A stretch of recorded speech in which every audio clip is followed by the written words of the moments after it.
Very cool. Hello, testing. Okay, so what we want to do now is just do a recording of the things we have to do. How do we get a database like this that's in Excel? How do we migrate that into a Stata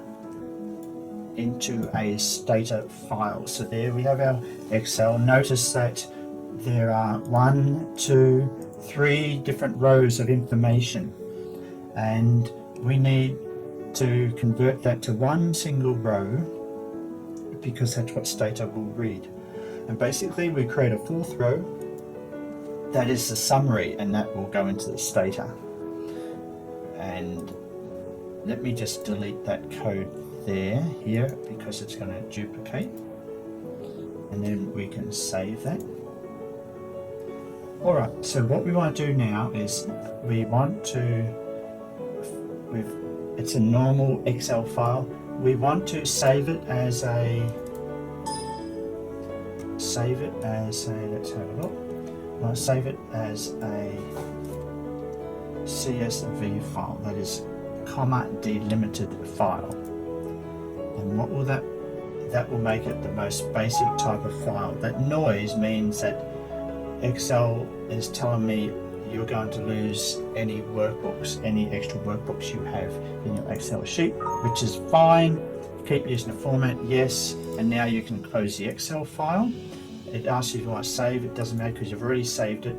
Now we can go to the CSV file, and you notice that here it's got, if we have a look in the type, it's got comma separated values.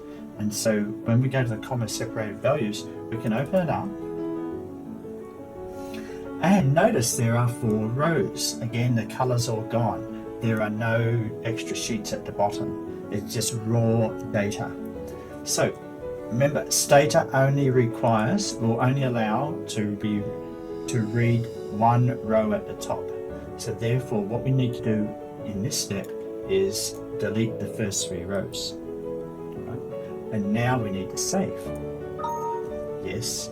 We want to keep using that format. We save it, and then we want to exit. We've already saved it, so we don't need to save it again. And now we have the new comma delimited file. If we open it up, you'll notice that it only has 1 row of data at the top, and it's comma delimited. So now we can go into Stata. So let's have a look at Stata, shall we? Do we have Stata? Yes, we do. Alright, and so there's the Stata interface, and we're going to look at File, and then we want to import a spreadsheet. We don't want to open a file. We need to import, but we're not importing an Excel spreadsheet, because we have changed that file from Excel into a CSV file, so it is no longer an Excel spreadsheet. So you can't import a spreadsheet. We've got to import text data created by the spreadsheet. We actually created a text data file, the CSV file.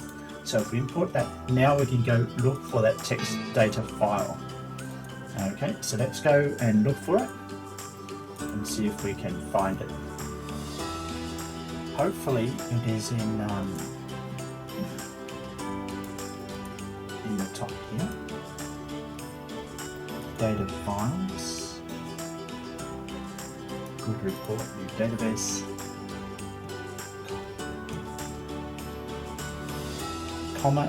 Notice there are 2 files here. It's called comma separated values. What does that mean? That's CSV. In other words, this is just a data file. It's not a pure full-powered Excel file. So here we are here. We've got Excel comma. It says Microsoft Excel comma separated values. We're using November 1. We click open. And now it says storage type, use default. Automatically determine delimited, no. We want comma delimited data, because remember when we converted from Excel into CSV, basically CSV is a comma delimited data file. And so now we want to place data in memory. We've got no data in the memory to start with, but we just use this as protection. In case you already have a database open, it will just add to the current database. And now we've imported, we've chosen a file, we're using default, we use comma delimited, and we place data in memory, and then we can go submit. All right, so suddenly we have a database, and we can check. There should be 1075, I believe, here.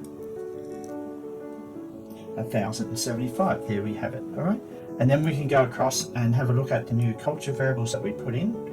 Remember, if the variables are red, it means that Stata does not recognize those variables as numeric, and if that's a variable that you want to use, then two things. Number one, the way you have put the data into Excel may not be correct. You may have put a space in there. There may have been a non-numeric character like a comma or a question mark, or just something as simple as a space will cause the number to turn up red.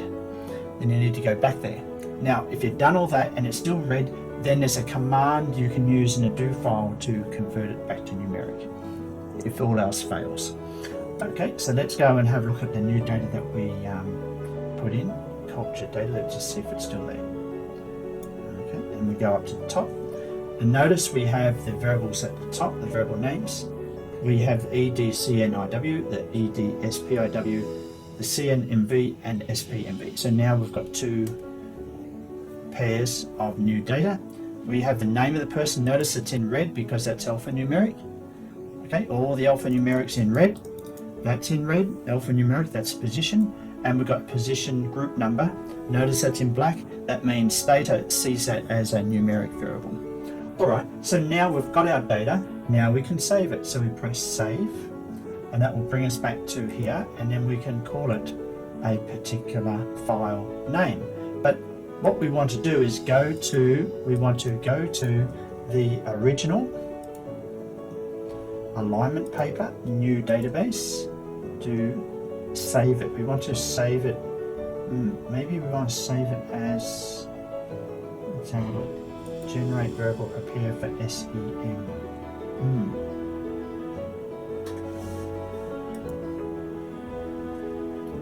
Here we go, February 2014, 1004. Our beginning data set is going to be supplier 10000726. Okay, then we click on that, and now we know immediately I save it, that's going to be replaced. It's going to ask, it's going to make a noise. See, I told you. Alright, and so we go, yes, I want to replace it. So now we have our new database to start all the do files. There you go. So that's how you convert an Excel file into a Stata database. And then we can close the Stata database. We can close all of that. And we can go now, we can go through to new database. Sorry. So we have now supplier 10000726 to 2nd of December 2014. There it is there. So we can open this, and then we can start working this and start, so for example, we can start doing a range of functions, basically the first 8 do files here, and then it'll take us into the next one, into the next one, then into the next one. And there you go. We don't need to do the test ones. We only need to do the ones where there's variable preparation. I'll do all the ones except for the test. And that will prepare the database. So if we go, let's do the variable prep here, number 1. And so that's our first stage of variable prep. Notice that at the beginning of the variable prep, we are using supplier 10000726 data. It's a new database. But at the end, now it's created 0726 OLS data. And it's replaced the old one, which created a new database. So now, running this do file has caused the database name to change. What do we do next? We go to the next do file, do, and we've got our next do file, variable prep ed4. Okay, and so notice it's actually kept the same name of the database. So we go to the next one. File, do, cluster analysis. We don't really do much of that now. When it says pause, we click Q. Pause, Q. Pause, Q. And that will take us to the end. The reason why it's pausing, because when we were creating cluster variables, we just needed to know whether the low and the high is equivalent to the score that we gave to the low and the high variable. Because sometimes a cluster analysis may give out means that are opposite to our low and high variables, and so by pausing it, we don't need to go scroll back through and find out what the scores were, just in case we need to change around the sequence of the do command. So now we go to the next one. Do cluster analysis, cluster strategy, and we're still using that at the moment. So let's run that. Again, pause. It's asking me strategic alignment.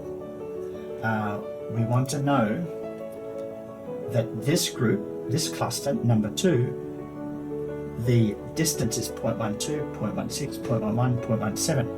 So that means that's high in strategic focus.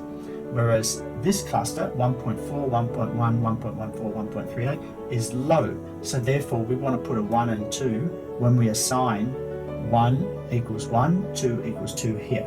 But if these numbers were the other way around, we would have to say 1 equals 2 and then 2 equals 1, and we would change the do file to actually change the assignment. So this is why we have a pause, so we know we can just double check to make sure that the sequence is correct in the cluster analysis. Let's go to the next do file. Cluster strategy, factor analysis, oh, our favorite. Nothing to pause here, we go straight through. Next do file. Customer concentration, no problem there. Next do file. Interactions, we created some interactions here. What did we create? I forget now, but there's a lot of interactions here. I think we used some of these, but not. They're the customer concentration ones. Next do file. Validity tests. Okay, we've already done these before, so we don't need to do them again. So now we're ending up with the file 076 OLS2 data. So now, is there any more that we need to do? Let's not file, end do file, log, close. And we've closed that because that do file didn't finish. So the log is still open, we need to close it before we can proceed. Are there any more do files left? We've done 1, 2, 3, 4, 5, 6, 7, 8. All of these are test files. We're not testing at the moment, we're just creating the database. So now we can finish there. We have this file name 0726 underscore OLS underscore 2. Save it just in case again. Overwrite existing file. It's saved. We can close that. And now let's see where that new database is. If we click on the date modified, that's going to take us to right down the bottom, OLS2, 2nd of December, 2:43 p.m. It's now 2:44, so now we know that's our latest one. Okay, so what do you do next? Well, we've got several generation variable folders here for SEM, for do files, generate variable for Marshall, and then we've got culture paper, generate variable for Jesse. So what do we do? Well, we can copy this and then we paste it into generate variable prepared for SEM, and that's going to replace the old OLS2. It's not going to change the results, but we need to paste to follow the sequence. Of course, it asks, do I want to replace? Yes, I do. So we can open this, because what we're going to do is we're going to go to step 1, step 2, and we're going to create OLS3. Then we're going to take OLS3 and then paste it into the next one. So let's do that, shall we? We open this up, file, do, we want to do step 1. Step 1 is what we need to do. So let's go back here. Let's go back to where we need to go. We're in here, step 1 and step 2. There, step 1. Alright, so we've created variables and we've replaced the database with a new name. 0726 OLS3. Ah, before it was OLS2, now it's OLS3. Okay, so let's go to the next one. We go to the next one, and we want step 2, create variables. And again, we're keeping OLS3. Great, so let's close that for a moment. And now we know we've created a new OLS3, and that's in here. So now we can take OLS3, copy, and we can move it to the next one. And guess what? There's our old OLS3 there. Now we can paste it. Yes, we have to replace it. And now we can open this. If we run step 1, step 2 here, it's going to transform it into OLS4. So let's do that, shall we? So file, do. We're in here now. We've got step 1 and step 2 to do now. Okay, there's step 1. We've created a whole heap of new variables. And notice now it's saved it as OLS4. It started, let's go through here. It started with OLS3, but it now saved the result as OLS4. So we see that transition. Now we do the next one, which is step 2. And that keeps OLS4. So now we can delete that. Now we've got a new OLS4. Now we take this, copy, we can go to generate variable Marshall.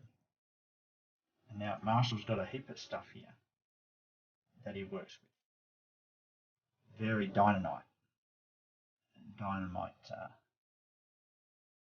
assistant Marshall. So we've got do, and then alignment paper. And now we're into the Marshall area. Is that right? So we've got 1, 2, 3, 4, 5, 6 variable generations. Will it work? Yes, it did. Thank Lord. Next one, number 2. It worked again. Next one, do. I'll do 6 of these. Interactions. Next one, do. Number 4, interaction. Great. Next one, do. 5, FAGE. What does that mean? That means firm age. That's a new variable that we're using now. So I believe we're up to number 5, right? Okay, we've done them all. We've done 1, 2, 3, 4, 5. Now we do one more. Do. We want one more, and that will be our 6. Good. And then we want one more. Do. Why is one more? Because I dragged this in. Oh, it's complex already defined, so it doesn't. This one doesn't work, and we need to fix this one. Marshall needs to fix this one, but we need to save it somehow. What was done here, we've done age thing, but then you went to generate. If complex is already defined, then we can't do it again. So what happens then is you still got maybe a log file is still open. No, but it's been saved here, but we weren't able to do the high and low complexity regroup. So that's out of here. This one needs to be fixed. Generate variable high-low regroup. That one's not working. Now we take OLS4. We're going to copy this, and we're going to go to test variable Jesse. So now we paste. We have to replace. Now we're going to project 2. All right. So now we can generate variables for the culture one, right? So we double-click on here, and then we're going to do. And we're going to go back to the culture paper. Generate variable Jesse. So Jesse's going to generate some variables here. Let's see if it works. No log file open, but everything else was done. Okay, so Jesse, you need to, if you put a star at the front where it doesn't open a log, you need to put a star on the log close at the end. Right, and so now we've created that file. And finally we can do some testing. We can actually go, let's have a look. Okay, so there you have it. We're going to not save that, but we've basically done most of getting the, now we've got the latest file here for running by Jesse, but because Jesse didn't put a star in the front, we cannot run this data.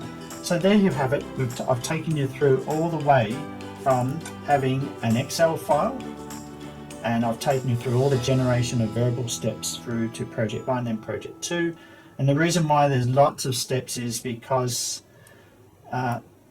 number 1, we have done lots of iterations with the project, but number 2, if you put everything together in one do file, it's going to be ginormous and out of proportion, and you just lose control or lose a sense of where everything is.